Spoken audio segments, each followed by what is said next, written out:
এই যে একা একা চলাফেরা করছেন, জীবন নিয়ে শঙ্কায় ভুগেন না কখনো? যে আমার পরিবার সবাই তো, আমি আমার মাকে বলেছি যে দেখো, মানে আমরা যে লড়াই নেমেছি, আমার একটা মনে হয় কি কোনো রাজনীতিবিদের না বাসায় মৃত্যুটা হইতে পারে না, এটা কোনো ভালো মৃত্যু না।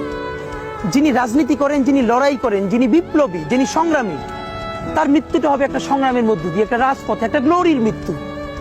আমি তো ভীষণভাবে প্রত্যাশা করি, আমি ছোটবেলা থেকে এই স্বপ্নটা দেখি, অনেক জায়গায় বলেছি, যে একটা তুমুল মিছিল হচ্ছে অন্যায়ের বিরুদ্ধে, সেই মিছিলের সামনে আমি আছি, কোনো একটা বুলেট এসে আমার বুকটা হয়তো বিদ্ধ করে দিয়েছে, এবং সেই মিছিলে আমি হাসতে হাসতে আমি শহীদ হয়ে গেছি।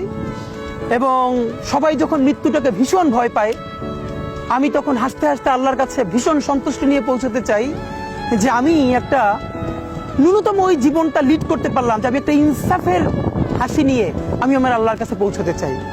সুতরাং আগামী 50 বছর বাঁচলাম, কোনো ইম্প্যাক্ট তৈরি হলো না আমার দিয়ে, দেশের জন্য, রাষ্ট্রের জন্য, উম্মার জন্য, জাতির জন্য। কিন্তু আমি ধরেন 5 বছর বাঁচলাম, সেটার মধ্য দিয়ে যদি আগামী 50 বছরের ইম্প্যাক্ট তৈরি হয়, তাহলে অনেকদিন বেঁচে থাকায় কি সাফল্যের বলেন? শহীদ প্রেসিডেন্ট জিয়াউর রহমান কয়টা দিন বেঁচেছেন, কিন্তু ভাবেন আজকে পর্যন্ত উনি আমার অনুপ্রেরণা। হাঁটতে হাঁটতে আমার পা ফুলে যায়।